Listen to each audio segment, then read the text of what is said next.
All right, there we go. We're live. Welcome to anybody who's joining us. My name is Brendan. I am Prototype Atheist on YouTube, and also I operate pages on Facebook and on Twitter. I'm active on there. And tonight I'm here with Randy, who is the Foxhole Atheist, and he has his own YouTube channel as well. And basically, I just came across his channel recently and enjoyed some of his content, and basically just wanted to get to know him a little bit and have him kind of, describe himself and what his intentions are and what his goals are and what kind of motivates him.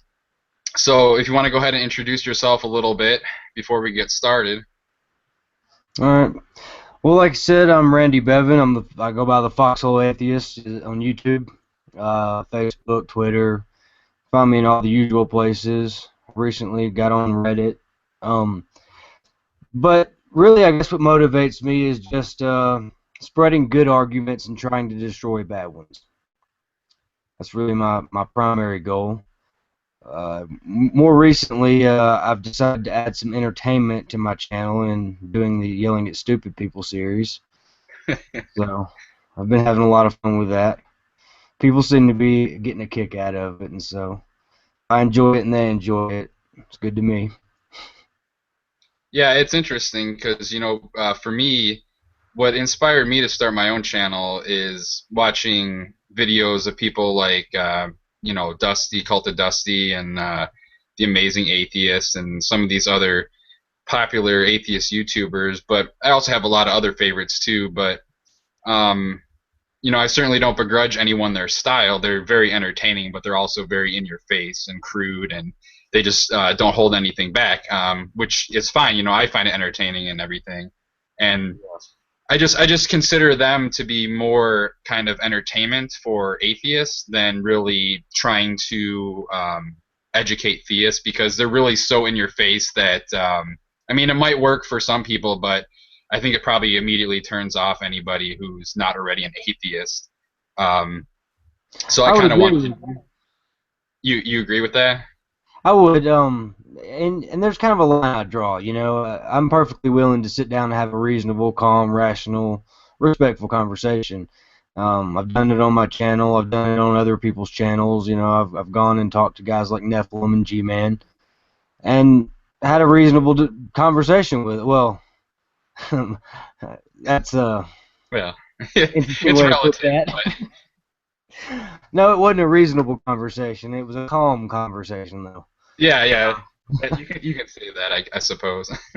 But um, there's also a line I draw where I feel like reason no longer works on a particular person. I mean, on some level, G-Man reason still works on. He has to work around arguments.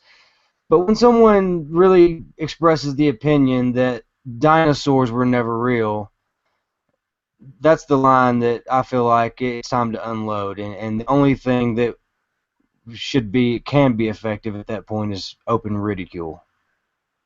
Yeah, and a lot of times that's probably the case. I guess it depends on the individual.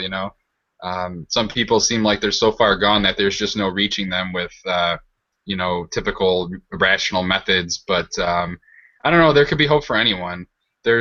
There was a creationist on Twitter who went by the handle Plato Poem. I don't know if you're familiar with her at all, but she actually wrote a poem about creationism, and she was spreading this, and so obviously she caught the attention of a lot of atheists on Twitter and just other supporters of evolution. And over the course of basically like a year, people stuck with her and helped her out and explained things to her, and she eventually came around to not only renouncing her creationism, but also pretty much her faith. I don't know that she's a full-on atheist at this point. She might consider herself more like agnostic, or at least not a Christian. But so yeah, it definitely, different Yeah. methods work for different people. So there's no doubt about that. But anyways, All out there. yeah, go ahead. What's that? A lot of times the video feed tends to kill the audio. Yeah, it does. Trying to work around that right now. The Um, video feed tends to kill the audio. yeah.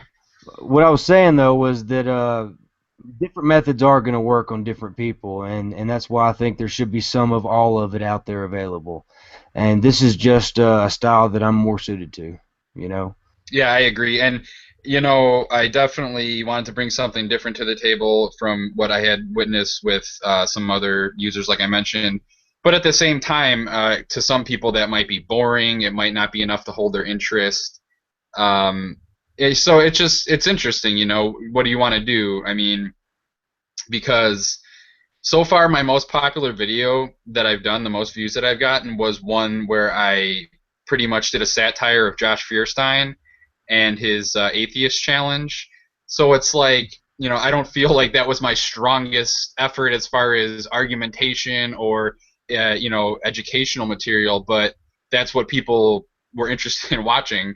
So it's like you got to kind of, toe the line between, what people want to see and kind of like what you're trying to bring to the table. So it's interesting. It's definitely interesting. I've been doing this for about 9 or 10 months now, so I'm still evolving and trying to figure out what people want to see. I want to try to have my own unique style, but at the same time want to actually present something that's going to be interesting to people.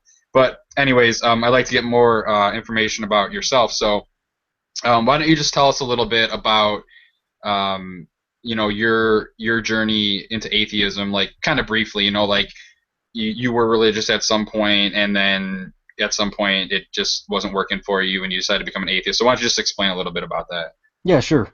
Well, I was raised in a Christian household. Early on, we were going to slightly more fundamentalist style churches, Southern Baptist. We floated around through like some Pentecostal and churches like that. Slowly over the years, though, became less and less fundamentalist, and finally landed in like a non-denominational church. It's actually there's a real big college in Florida called Liberty College, and it was the small version of that church many years ago as a teenager um, that we actually went to Liberty Non-Denominational Church. And that's where I was baptized, and my brother and I, around the age of 12 and 13, talked very seriously about growing up to become preachers, you know. And I guess around the age of 19, I decided if I really cared if my beliefs were true.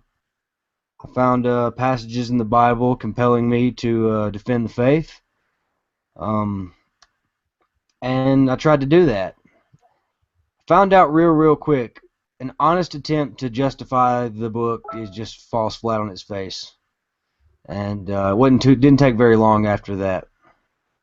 But it was just that single step, I think, caring if my beliefs were true. That's interesting. So you actually were headed down a path of actually becoming like a preacher, and in your journey to learning about what you're obviously supposed to be teaching other people about their beliefs and everything, you actually came to realize that you couldn't buy any of it. Is that the case then? That's pretty much what you're saying? Cats are visiting. Hey, Yeah, there that's pretty much it. I attempted to justify it, and really justify it, not because I mean I was a bookworm growing up as a kid. I always had a book in my hands, reading something. And so I sure. guess I took the Bible that way and just took it and sat down and started reading it. And the deeper I got into it, the more I realized that this contains things that I know I can't believe. This could not have happened this way. There's no historical evidence that could even justify this claim. I guess I'd always been a fan of science, and that's kind of what helped. I understood something about evidence going into it. I'd never approached the Bible that way, but yeah, that's really what it was. Attempting to justify my belief so that I could explain it to others and get them to believe kind of sent me down the rabbit hole. That's interesting. Yeah, I mean, I think that's a common thread for a lot of people, both deciding to actually read the entire Bible and also having a background in science and trying to reconcile the two. I know that was certainly the case for myself. So, um, as far as your military background, were you an atheist when you entered the military? Yeah, yeah, I think I was because I was about 22 and I wasn't outspoken at all. Um, I kind of stopped believing, I guess, somewhere around the age of 20, somewhere in there. And I joined the military about 22, and through all of my service, I was an atheist. Toward the end of it, though, I started, I don't know, watching videos online and getting into the arguments and kind of starting to become interested in the great debate from that aspect. And I guess a lot of that may have been spurred into activism by actually deploying to Iraq, though. And so seeing some of the stuff that you see over there made me really realize that passive atheism wasn't going to get it. So, what specifically over there caused you to want to speak out against religion? Well, I mean, lots of little stuff. One of the first things that we saw when we get over there is you see the segregation in the culture. I mean, you see stores and malls that even in the really nice cities that have a whole floor dedicated to women being able to shop up there and take their veils off. So it's all curtained off. There's armed guards at the top of the stairs, and it's a radically different culture. But then when you get in and uh, I didn't participate in a whole lot of fighting or anything. I got shot at a couple times, but I never fired a weapon. But you see things like I saw a little town blow up, just disappear into a mushroom cloud of smoke. I mean, it wasn't a real mushroom cloud, but it actually did mushroom cloud shape and blanketed this little town from a bomb, a vehicular-borne IED that went off in it. And you see that kind of crazy stuff happen. You see, driving through the country in convoys, you'll see big holes in the side of dirt hills where an IED was dug in there once and exploded, probably hit a convoy as it passed. And it's just like, wow. But then what really got me was the mass casualties. And it wasn't very far into the deployment when we had a mass casualty event. And something like that really wakes you up to just the brutality of such fanatical religious beliefs and what it'll cause people to do to other people.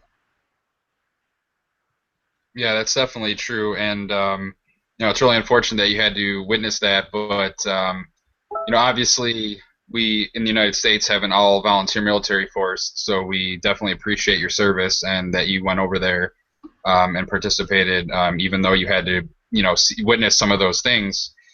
I guess. So you say at the time you entered the military you were an atheist, but you really weren't outspoken. Um, I guess something that I'd like to know is, did you feel like you couldn't speak out against it there, or did you feel like you had to kind of go along with, because there seems to be like a really Christian heavy theme in the military. So was that really prevalent? Was that really obvious? Was that something that you kind of had to endure while you were there as well? To a degree, from what I hear, it's in some respects it's actually gotten worse and better in just the last few years. But there is certainly some pressure. As soon as you deploy to Iraq, first thing they do is hand you a little mini Gideon Bible, and so there's things like that are constant. Chaplains preside over a lot of ceremonies and things like that, and so there's certainly built-in layers of religion, of some form of religion that you have to deal with. Excuse me. But from what I hear, since some of the atheists have become more outspoken over the last 5 years or so, and actually won some rights, that there has become a lot more pressure from other parts of the military where you actually have evangelizing within the ranks, which really wasn't so prevalent when I was there. At least I didn't experience such a thing. Not heavy evangelizing anyway. Um, so in some respects, it's a response to the small wins we've had. Notably, one recently this year from 2014 is that we can have humanists as a built-in religious identifier. And so you can be a humanist. And it helps organize within the ranks. It helps plan funerals, things like that. help send out information, and so it's a good thing that we got that. But to be honest, this is something that's not really recognized. Like I worked at a place once where we were processing brand new soldiers and had access to dog tag machines. And so I got stacks of these things where I got all kinds of stuff on them. And put whatever you want on them. And if you know somebody, they'll put whatever you want on them. And so that was already happening a lot in the military, where people, were going outside of what's recognized because the Army wouldn't let us put what we wanted. And so now they're recognizing some of these new labels, and they're embracing them and building some stuff around them. So that's a good victory, but it's pressing evangelism, especially the more fundamentalist kinds, to push Christianity within the ranks a little harder than they previously would have. So it's kind of like a double-edged thing, right? Yeah, and yeah, so they do have humanist chaplains now, I believe, right? And Yeah. yeah, and then so would you consider yourself to be a humanist? Yeah, I identify, I guess, as a secular humanist. Okay, so yeah, if those services would have been available to you while you were in the military, you probably would have taken advantage of that as far as the counseling or the opportunity to fraternize with other like-minded soldiers, basically, and all the Yeah. things that come along with that. So that's something that would have been helpful to you. So it's definitely good to see that they're making progress with that, and that atheists and humanist soldiers moving forward will have that opportunity. In your view, is religion really important among your fellow soldiers? Like, is it something that divides? Is it something that is kind of irrelevant because you're just there for each other no matter what? Like, what is your view on that as far as No, how it for the most affects? part, within the ranks, no, I don't think it matters. You certainly do come across a variety of views. Um, the military is a good, what's the word I'm looking for? A good melting pot. You get soldiers from all over the place. We get islander cultures that join the military a lot, and it just there's too many almost that any kind of common pressure or discrimination just really doesn't occur within the equal ranks anyway. Um, there are some top-down discriminations that occur routinely and things like that, but among the buck sergeants or the E4s and privates, no, not really.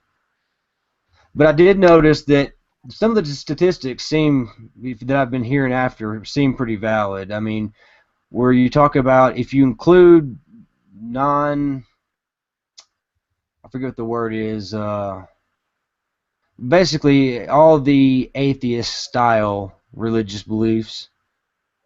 You know what I mean? Like if you counted like Like, Buddhism, which doesn't really have much magic and stuff in it and things like that, right, yeah.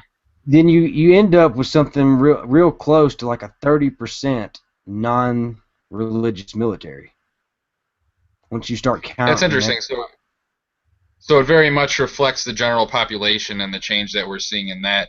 Yeah. And I guess that's not all that surprising, considering that a lot of the unaffiliated and atheist demographic tends to be in the younger generation, and obviously, Right. usually people are enlisting in the military when they're 18, 19, 20 years old. So I guess that's not all that surprising, but it's definitely a stark reminder of that we need to have these, services available to the religiously unaffiliated or people who are non-Christians, because they definitely have all that support that they need and everything there, and it's That definitely brings up important that.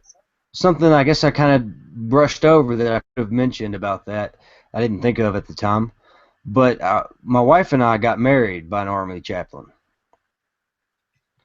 And he didn't do a religious ceremony so much. It was kind of, it was in a traditional style, but just without the religious aspect. But it would have been, I would have been more comfortable with like a humanist chaplain. This new position they have. Certainly would have been more comfortable with that. And Sure, the yeah, wife and I somebody still that mention actually. it occasionally. The kind of the irony that we were married by, you know, a Christian guy. There is something to that. I don't know. Yeah, so I take it your wife's not religious then as well?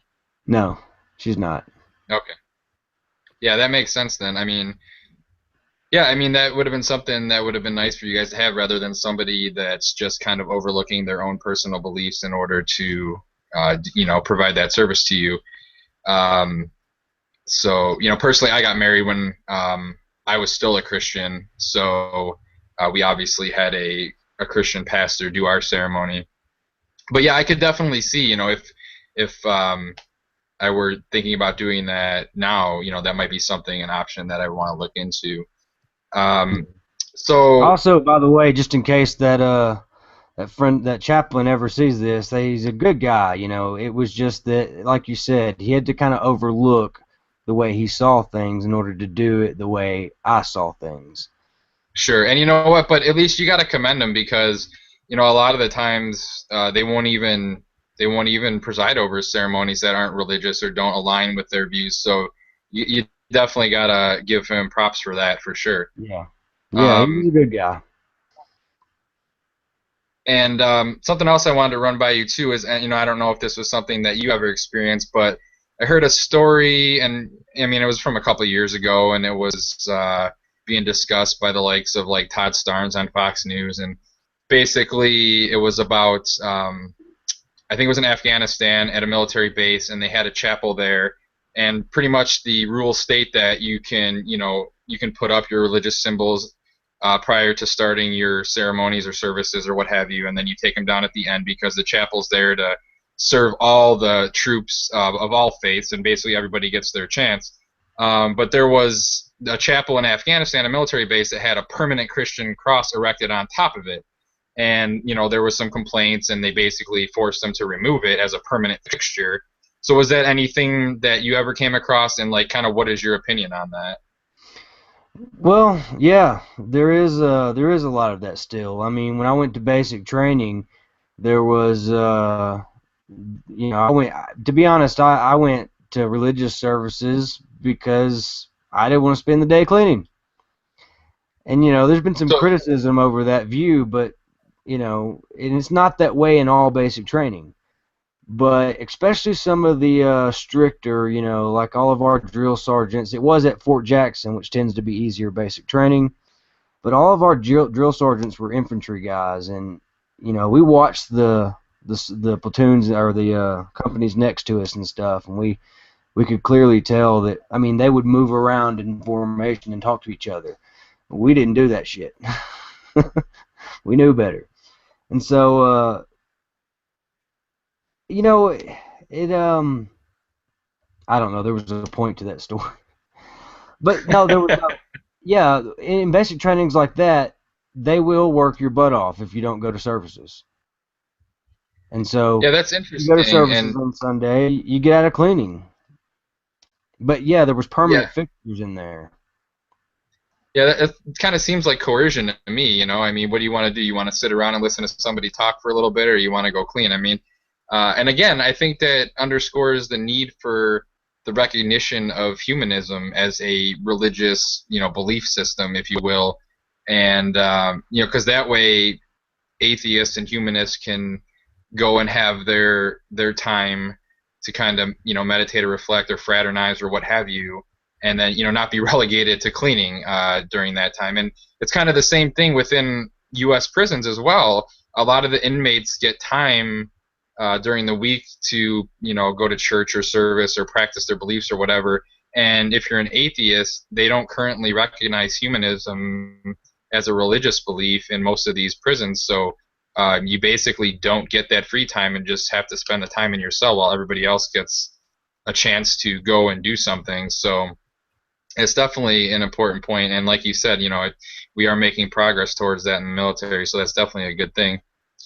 Um, so as far as your channel name, Foxhole Atheist, obviously it's a clear way to identify yourself as a former military non-believer, and obviously it's a reference to the that phrase, "There's no atheists in foxholes." Yeah. Basically, I just want to ask you, like, how do you react when somebody tells you that? You know, now it's a little easier because my name says it. But before I would just, tell them, look, no, I mean, I was a non-believer and joined the service that way because the way I look at it, I come from a real large family, and we didn't have a lot of service members from the last generation or two, and we had a lot of service members prior to that, grandfathers and stuff, and so I felt like it was kind of this generation's responsibility because ultimately the Constitution doesn't mean a damn thing unless there's a standing army to defend it. I mean, it just doesn't mean anything. We wouldn't have never gotten this far. And so while I don't agree with every action our military takes, I find it a little sad when people are so devoutly anti-military that they've kind of just lost the picture. You know, they don't realize that soldiers don't join the military to go kill. Some of them join because they, easy medical training. Hey, I sign up for this contract. When I come out, I have good medical training to get a career started. Or, with me, I was a signal corps, got trained on a lot of network equipment and things like that. Um, and not only that, but just some basic skills that come out of those jobs, like soldering and, I don't know. But when you come out with college, and there's so many other benefits to join the military, and there's so many jobs that don't have anything to do with combat. I mean, my job wasn't combat. I did go to Iraq and get swapped over. After we set up our shelter and everything was good to go, we realized, oh, we got like 7 or 8 operators. We need 3. And so the rest of us got shipped off to do other jobs. And I got put on force protection, which, was a lot of tower guard and front gate and crawling under trucks, checking for bombs. And then occasionally, if a convoy come in, we had sick or wounded people, you refilled the ranks. And that was those weren't that bad actually, because once you got dropped off somewhere, you got to kind of flight hop on your own to get back to your base. So that was actually kind of fun. You get a little free time out of it. Yeah, it's interesting, and again, we have an all-voluntary military, so we're definitely lucky in that respect that there's no compelled service or anything like that. We rely upon people like you to volunteer their services, and absolutely respect that, and we appreciate that. And like you said, there's definitely a lot of advantages. There's a lot of reasons why people join the military. You get training, you can get education. I really wish that our government did a better job of taking care of our troops, especially those ones who do see combat and end up with medical issues, even if it's not physical, even if it's mental. And I really wish they would do a lot better job of addressing those issues and taking care of our troops. But yeah, so I mean, how long was your service in the military? Active duty 6.5 years, and then a little bit of IRR, an active ready reserve. The contract assigned was 8 year obligation. But I started out as a reservist actually. I joined as a reservist, and then we got to our reservist unit, and I went through basic training with a friend, local friend. Just kind of happened to pick the same job and all this stuff, and we never even realized it until we were off. But we got back and got to our reserve unit, and I realized how different it was. I don't know, I didn't like it. We tried to do a drill and ceremony thing, and of course we're fresh out of basics, so we know that stuff pretty good. And we're out here watching all these overweight reservists try to do D&C, and it's just awful. And we're just like, oh, this is embarrassing, and realize that this is not the Army. And we actually both switched to active duty and spent the rest of my time as active duty. Wow. So, what you do now, is that something? Is that something that you apply the skills that you learned being in the military, or something that you got an education through the military to do? No, mostly I sit around my house. So you're No, not working these like days, I or we run a small business out of our home. We sit dogs and stuff, and then I do my channel, and I'm 60% disabled veteran from an injury in Iraq, and okay? so I get 60% of my E5 base pay. And between that and the dog sitting, I mean, we pay all the bills. We don't want for anything. We can save up a little money here and there. So do you feel like you're taken care of well enough for the service that you perform?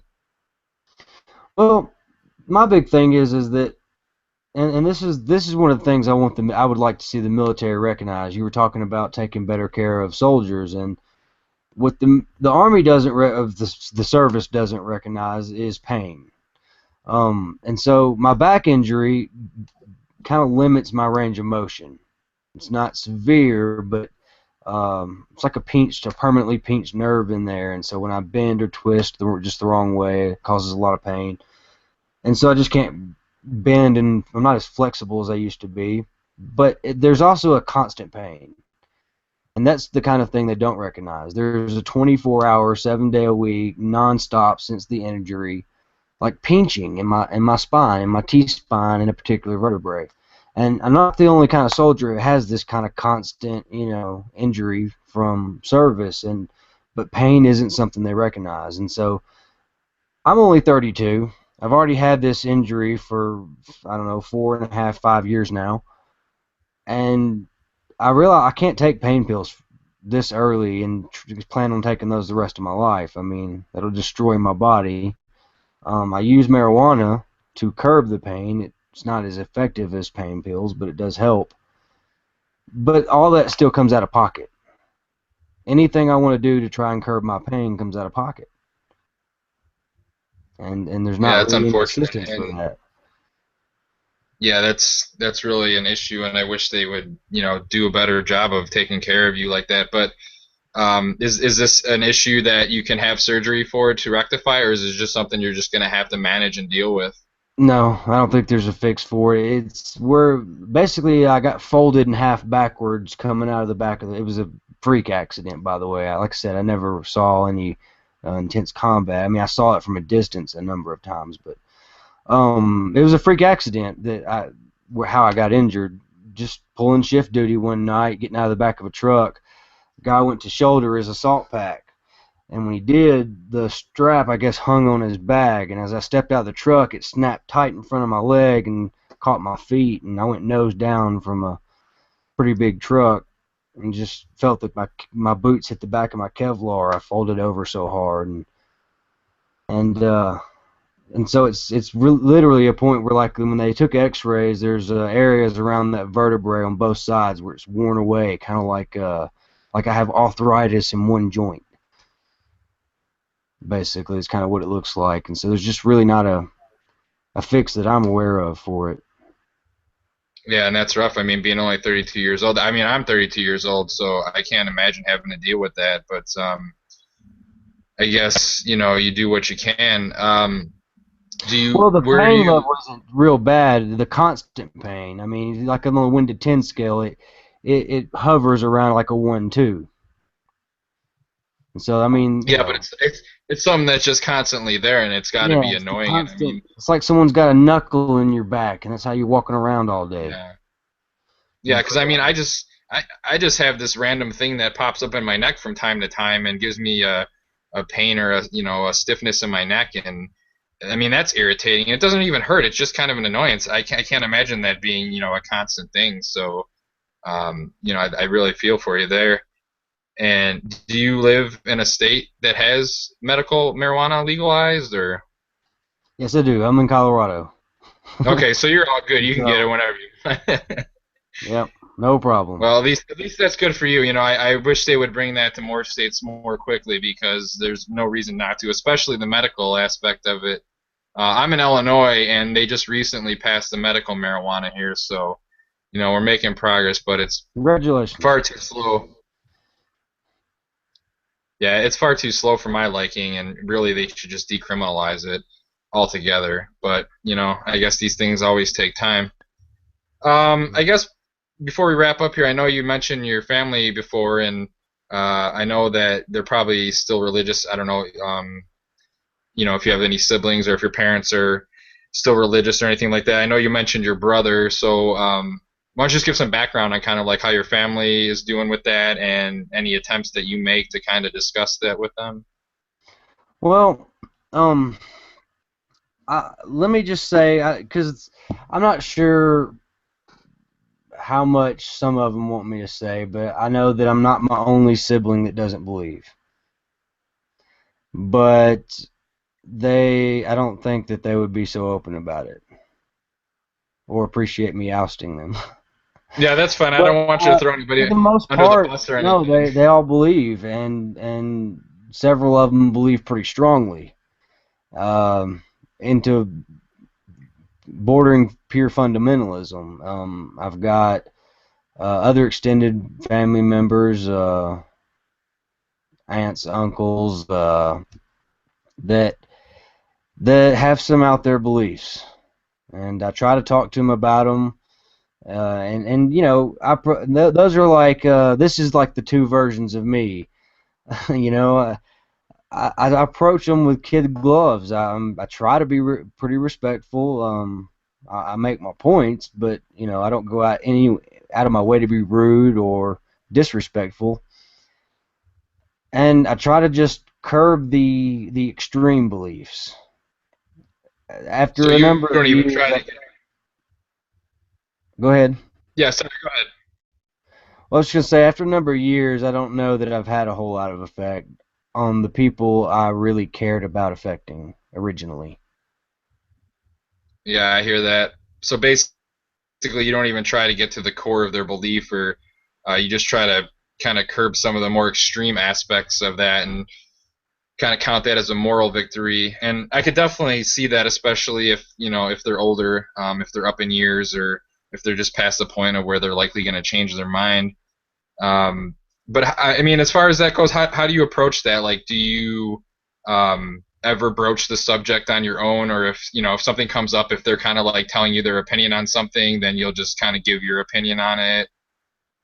Pretty much. I mean, I live in Colorado, on my own. All my family is kind of spread out, and so I don't see a lot of them face to face much anymore. But we talk online a lot, or on the phone, or you know, we do visit. They visit every once in a while, and we visited. Not too long, well, it's been a couple of years, I guess, that we drove around the country and visited my family and the wife's family. But online we talk about it, and it's when they share something on Facebook, for example, that seems just like, oh, come on, how can you believe that? You know. There's a couple of them that have been sharing Ebola fear mongering pieces, and I try to, and those I will kind of get in a little more aggressively and deconstruct. Um, but I do talk to some of the siblings about things like gay marriage. Um, Talked about abortion a little bit.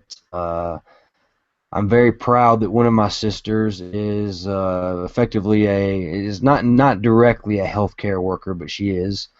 Um, she's not like a doctor or a nurse, but she's a healthcare worker, administrative side. And she was out this weekend promoting getting the flu vaccine, and so I was real proud of that. And so, science isn't lost on all of them or anything like that, but there are certainly some of them that believe directly the stories in the Bible that Noah got all the animals in the ark kind of thing, Yeah, and and so that stuff kind of stuff is just the most amazing to me because if you know anything about genetics at all, you would know that having every species on Earth coming from one initial mating pair of one male and one female is just impossible. yeah, The genetic diversity is just not there to continue the propagation of any species, let alone every species on Earth, including humans, with Adam and Eve. So, yeah, I don't know if it just, comes from a place of they don't want to hear the facts and they just want to stick to what they were taught when they were growing up, or if they just literally can't grasp the science behind it.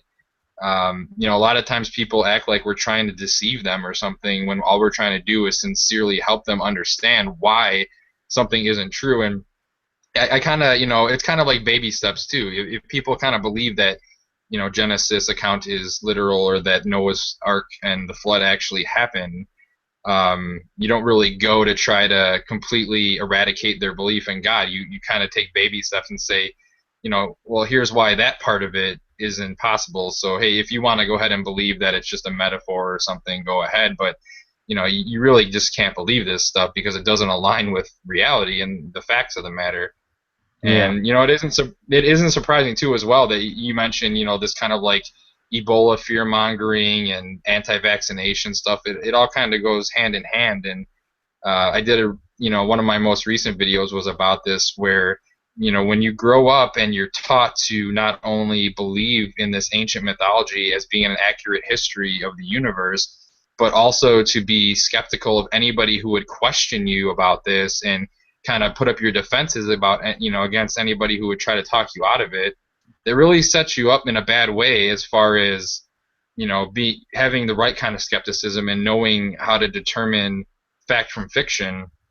So it really sets people back and it really leads into things like that, with science denial and anti-vaccination stuff, and the Yeah. Ebola scare kind of stuff. And it's probably easier to address those topics because they're not, these deeply held beliefs. Like you say, it's a lot easier to address those things with your family members than it is with their religion. But I think it all kind of rolls into one kind of lack of skepticism or misplaced skepticism on the part of kind of religious fundamentalists. Yeah. But so yeah, I can definitely see that. And it's something that's how I approach it too. Is I don't bring up religion with people. I never broach the subject. If somebody brings it up first, I'm fully ready and willing to discuss it and give my unfiltered opinion on it. But I don't try to go around and confront people and tell them that they're delusional or that what they believe is nonsense or anything like that. I kind of let people, as long as they're not causing harm or having these crazy beliefs or anything like that, I kind of let them be. But if they're going to bring up the subject, then I will address it. And like you say, a lot of the times, especially if you don't live nearby your family or friends and things like that, it all it often comes up on like social media, Facebook, and things like that. And it's a lot easier to kind of address it there because you're not face to face. You don't have that kind of personal interaction. And not to say that you wouldn't say something that you wouldn't say to their face, or that you're being rude about it or anything like that. But I think it's just easier to deal with these things kind of through that method rather than face to face and actually try to get somewhere. Yeah. Um, Well, there's also a but layer of, when I like social media for these kind of things because you got time to think about your arguments and how you're going to word them. And when you blurt things out, you don't always have time to do that, you know? And so, like, that's actually like the two kind of polar sides of my videos. In some videos, I'm real calm and all I do is comb over the data to be as accurate as possible. But like when I do the Yasp videos, accuracy is not my first priority. You know what I mean? I'm going for natural, off the hip, right, off the cuff reactions. I want it to look natural, and so I don't want to film it 10 times. And if I say something wrong, as long as it's not disgustingly wrong, fuck it, I'll keep it. And so over the social yeah. media, though, talking with your family about these kind of issues, you do have more time to think about how you want to word things carefully. But I approach a lot of the religious aspect with them from the position of arguing from deism. You know, okay, I'm granting there might be a God. It's definitely not the God described in this book, though. And I think if there is a God, that God would want you to see that kind of approach. You know what I mean? Yeah, absolutely. That's kind of how I approach it as well. I don't begrudge anybody a deistic belief system because to me that's functionally atheism anyways, because okay, so you believe in a God, but you don't know anything about it. You don't know that there's an afterlife. You don't know how you're supposed to behave or react to the existence of this God, if there's anything to do at all. So basically, you can't affect your behavior or attitude in any way by simply believing in this unknown God. So and obviously we can't ever prove that there are no gods out there. So I don't have a problem with that at all, and I can respect that position. But like you say, yeah, believing in Allah or Yahweh or any of the gods that humans have worshipped and known throughout human history that simply don't align with the facts is just not defensible, and that's why we kind of if at least if we could talk people down to a deistic standpoint, then I'd be comfortable with that. I don't need to like quash people's God belief or anything like that. And Yeah, I mean, to me, and I tried to explain this with some of the people I live near that I talk with and hang out with a lot. They don't.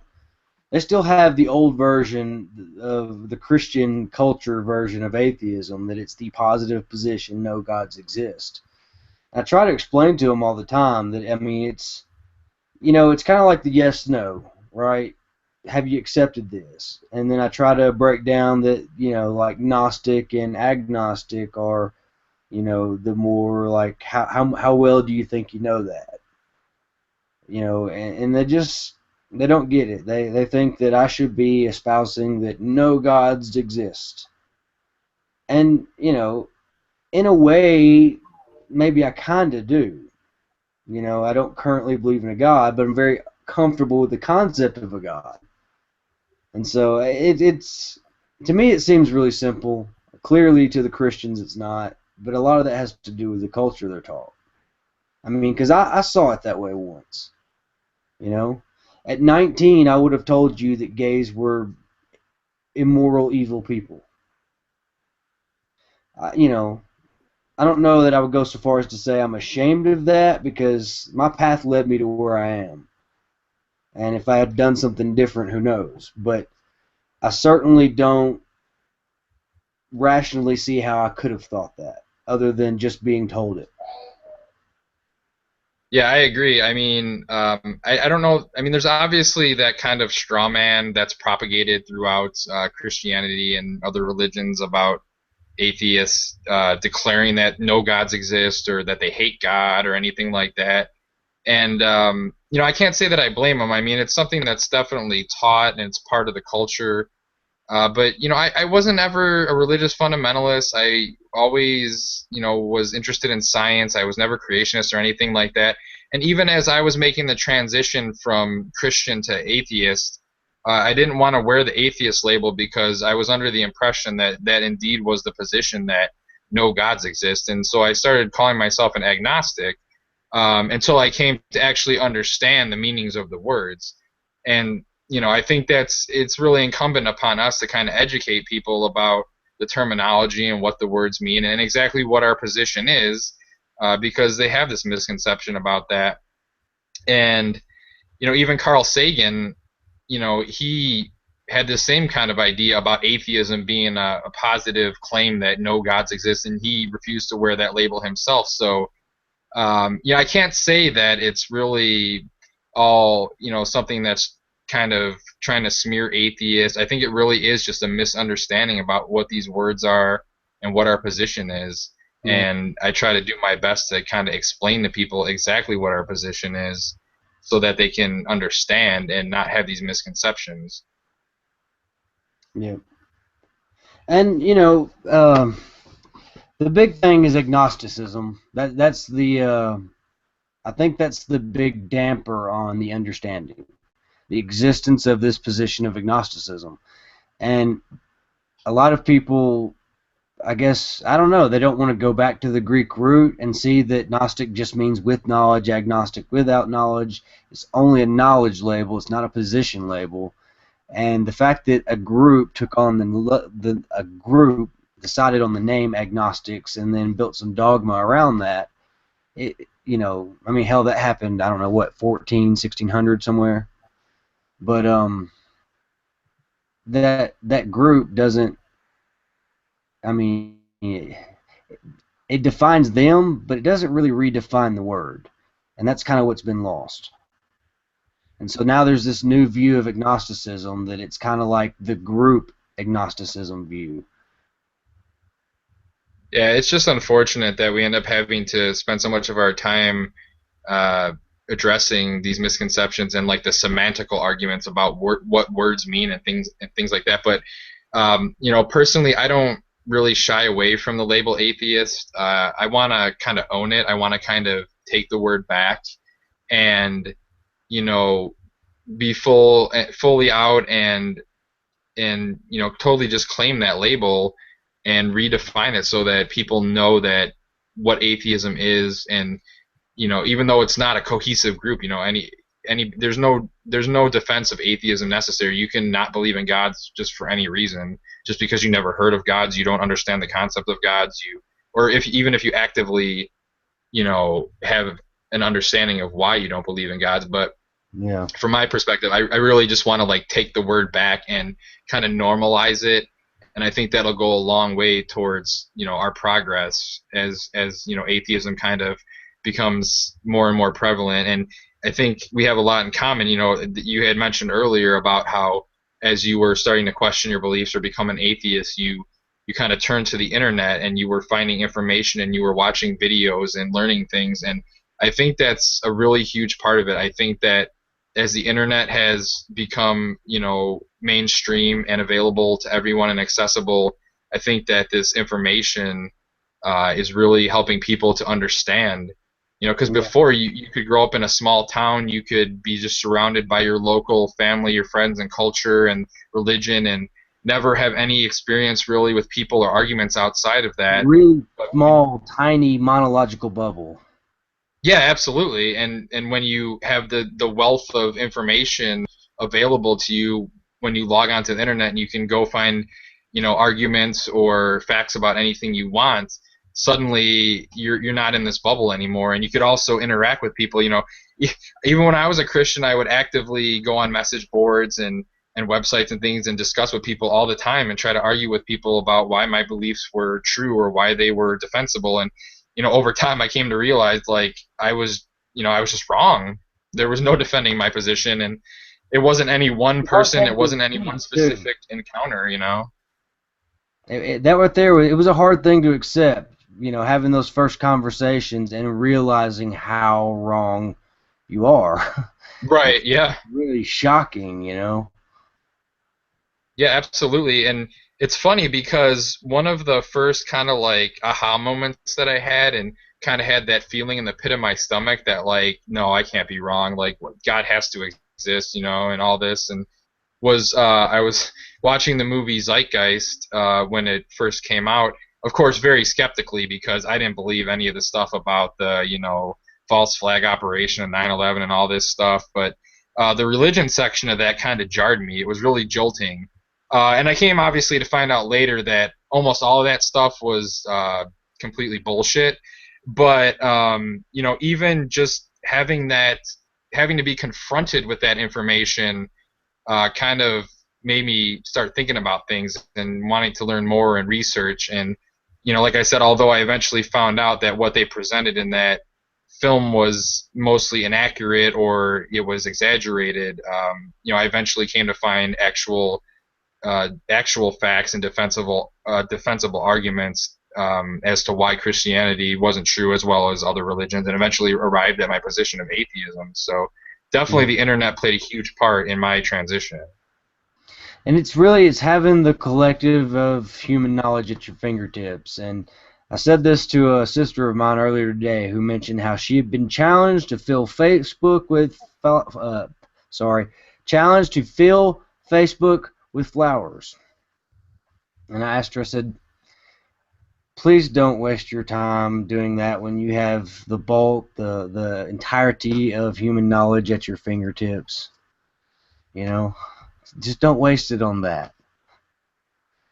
But I mean, yeah, that's almost shocking to me that we've had the internet this long and there are still this many religious people. And that's why, as part of another part of what drives me, we need more voices.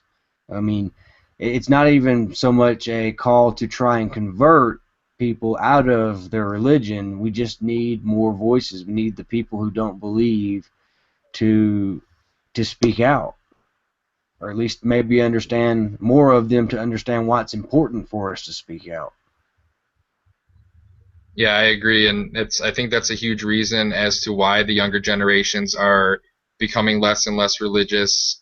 It's issues like, the gay marriage issue, um, and how that is being viewed by the younger generation, and they're just kind of completely turning away from religion just because of that alone, and then also, finding other information about arguments against religion at the same time. And I agree, it's important that, we just need to continue being vocal and respectful and just speaking out on behalf of, non-believers. And because the important thing, because again, just like the LGBT community, a huge thing that's going to help us gain momentum and acceptance is just being visible. It's just being out there and, not necessarily being loud in your face or anything like that, but just being an example of that we're just normal people who just don't believe that gods exist, and simply that alone will encourage other people to come out when they see that they're not alone, when they see that they don't have to fear anything, and that they can have a community to feel that they're a part of, and other people that they can confide in or relate to. So it definitely is important, and it's part of the reason why I do this. It's why this is something I'm passionate about. It's why I'm motivated. And obviously, I would assume the same of you because you're doing the same things here, even though you seem to have a family that's still very religious, and you're probably putting yourself out there for rejection by doing this. But it's important because things are not going to change on their own. They're not going to change overnight. It's going to be a gradual process. And even if the full acceptance of atheism and secularism isn't something that happens in our lifetimes, people have to lay the groundwork for that to happen. And that's really my motivating force, and just educating people, really. And so that's really what drives me. Um, so I don't know. It was really good chatting with you and getting to know you, and I enjoyed this. Was. So if you just want to go ahead, and if you have any last comments or anything that you want to make, go ahead and do that. Um, Not really, I guess. Just that I enjoy doing these. I enjoy just talking to it. I mean, I enjoy getting on here and debating too. But I find that I really enjoy just getting on here and talking to other atheists. And just kind of exchanging, seeing where we agree on things and where we might disagree on minor points. But mostly just finding out, where we all collide at. There's just no glue in atheism. You know what I mean? There's nothing Yeah, no, definitely. inherent There's, I mean, 'cause, to bind yeah, us. that's the only thing we have necessarily in common is lacking belief in gods, and that's not really something to kind of rally around. Yeah. So yeah, finding commonalities and other things that we can, and that's why I kind of like humanism too, because it kind of gives you a common goal or purpose or thread, that something and something positive too. It kind of, it makes you just appreciate that other people are humans, and that you're not going to agree with everybody on everything, even if you share the same view on religion and things like that. So Yeah. yeah, I agree that there's definitely people can have wildly different political beliefs and things like that with an atheist, and I'm not a fan of any of the attempts to kind of unify atheists, like atheism plus or anything like that. I think trying to force people to be a cohesive community when they could be as diverse as you could possibly be isn't something I really agree with. And Yeah, and it's something stuff I would like this. strongly oppose personally. When I was absolutely shocked and stunned when Richard Carrier made the statement, with this atheism plus thing, that you're either with us or against us, and I was just like, I, what? It's just really shocking to me, and it's still shocking that after he made a statement like that, how many people are still listening to him. Yeah, and it's really not the time for that at all, if ever. The important thing right now is not alienating people, I think the main thing right now is trying to work towards a secular society, the way that our government was designed to be, and just kind Yeah. of decreasing the influence of religion in our government and our daily lives. And we can have coalitions among various atheists of differing political views, and also with other theists. There's a lot of Christians out there who understand and appreciate the secular nature of our government, and we need to align with Yeah. them for that common cause. And then once we get to the point where the fundamentalists aren't trying to force their religion on everyone, and then at that point we can kind of say, like, okay, we disagree in these areas. How can we compromise, or how can we work together and things like that? But trying to, like, we're already a minority group. We're already very splintered and Exactly. things like that. So that's not the way to go, in my opinion. Yeah. Um, And not only that, but I mean, look, if everybody agreed on everything, the world would be a pretty damn boring place. I mean, I don't think we're supposed to agree on everything. We can have these minor differences and still get along. As long as we agree on the biggest, most core principles, like secular humanism, and to me, that's enough. Yeah, absolutely, and that's one of the greatest things about our country. And what you fight to defend is that we can have disagreements, but in the end, we're all just people. We're all human. We're all Americans, and we all really just want what's best for our country. And we just have different ideas about how to go about that. So I guess we'll go ahead and end it there. But I appreciate you joining me here, and I hope that people who watch this and who will watch this will come over and check out your channel, because I did enjoy your content, and I think it's important that we support each other in this effort to educate people. And obviously, there's a lot of different styles that work for different people. So I just wanted to get you some more exposure out there and kind of get people to understand who you are and what you're about. Well, I certainly appreciate it, and I've hosted a few hangouts on my channel, and I'm probably eventually gonna start doing a little more as I get a little more comfortable with it, being a host anyway. I've joined a lot, I just don't host much, like like today. Um, but once I get flowing on that, I certainly want to have other people come on and to talk to, and just kind of like this, ask them questions, and just hadn't gotten there, I guess. I feel really small still.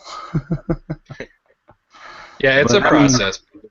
I It'll only come with time. relaunched this channel a couple of months ago, and so I had 13 subscribers, and so Yeah, well, I'm all of hoping this is that recent minimally, effort. I don't have all that many subscribers. I think I'm approaching 800, but I'm hoping at least some of mine will come and check you out, and maybe this will get spread around a little bit, and you can get a little exposure. But on that note, yeah, I do these hangouts every Sunday night with a group that we call Reason, which is an acronym that stands for Religiously Educated Atheists, secularists, and other non-theists. And we do that Sunday nights at 9 p.m. Eastern. Maybe sometime in the future that's something that we could have you join us on. We have 4 or 5 regular panel members, but we're looking for other people to maybe do guest spots, or maybe fill in when one of us can't make it or something. So we'll definitely keep you in mind in the future going forward with that. But thanks again for joining me, and thanks for everyone for watching, and we'll see you next time. Thanks for having me.